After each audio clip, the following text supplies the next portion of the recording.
یار آپ یہ بتائیں، ہر نیگیٹو کامنٹ کا آپ جواب دے کے انگیج کیوں کرتے ہیں لوگوں کو؟ یا مجھے یاد ہے ہم جب اسکول میں تھے تو ایک سیمینار قسم کا ہوا اور کچھ لوگ باہر سے آئے کچھ پڑھانے سمجھانے، اور ہم بچپنا تھا، ہم نے وہ فکرے بازی کی، فضول باتیں نہیں ہوتی وہ کی، اور وہ جو شخص اسٹیج پہ تھا وہ مسکرا کے چلا گیا۔ میں جب گھر آیا تو میں نے اپنے بڑے بھائی کو یہ بات بتائی، اپنے خالہ بڑا ہم نے فخریہ کام کا، میرے بڑے بھائی نے سخت مجھے ڈانٹا کہ تم نے کیا بدتمیزی کی، کیا تمہارا تربیت ایسی ہے، تمہارے گھر کا ماحول ایسا ہے کہ تم انجان لوگوں سے بدتمیزی کر رہے ہو؟ وہ بات میرے دل میں بیٹھ گئی۔ یہ جو لوگ ہیں نا، یہ معذرت کے ساتھ یہ ایسے گھروں سے تعلق رکھتے ہیں جہاں پہ جگت کرنا، بڑوں سے انجانوں سے بدتمیزی کرنا، فکرے کسنا راہ چلتوں پہ اس کو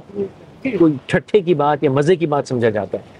اگین معذرت کے ساتھ ان کے والدین بھی ایسے ہی کرتے ہوں گے، یہ وہ لوگ ہوں گے جو پڑوسی کا مذاق اڑاتے ہوں گے، رشتہ داروں کا مذاق اڑاتے ہیں، یہ وہ لوگ ہوتے ہیں گھر میں آ کے دوسروں کو یار آپ نے بیٹے کی شادی وہاں کیوں کرا دی، اور بھائی آپ کا بچہ ایسا کیوں، یہ وہ ہیں دوسروں کے کام نے ٹانگ اڑاتے ہیں۔ تو ان کے گھر کا یہ ماحول ہے۔ اگر اس وقت میرے بھائی نے مجھے سختی سے ڈانٹا نہ ہوتا تو میں شاید ساری زندگی ویسے اچھی چھوڑا ہی رہتا۔ تو ان لوگوں کو ڈانٹ اور ایک چنڈے کی ضرورت ہوتی ہے۔ ہم جب ان کو کہتے ہیں یار اگنور کرو تو یہ شیر ہو جاتے ہیں، یہ آپس میں بیٹھتے ہیں کہتے ہیں ارے دیکھو میں نے اس اینکر کے ساتھ یہ کیا، میں نے اس ایکٹر کے ساتھ یہ کیا، میں نے اس پولیٹیشین، یہ بدتمیز لوگ ہیں۔ ان کو جب تک کوئی روکے گا نہیں نا،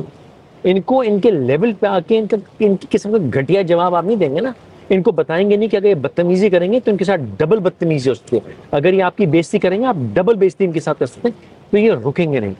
اور یہ کم عمر لوگ ہوتے ہیں، اور اس میں سے بدنصیبی سے کچھ پکی عمر کے لوگ بھی ہوتے ہیں،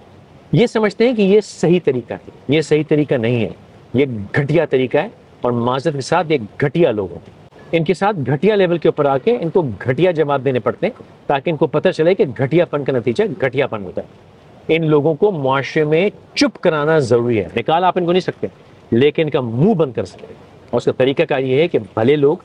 اچھے لوگ ان کو مارجن نہ دیں، ان کو یہ بدتمیزی اور گھٹیا پن نہ کرنے دیں۔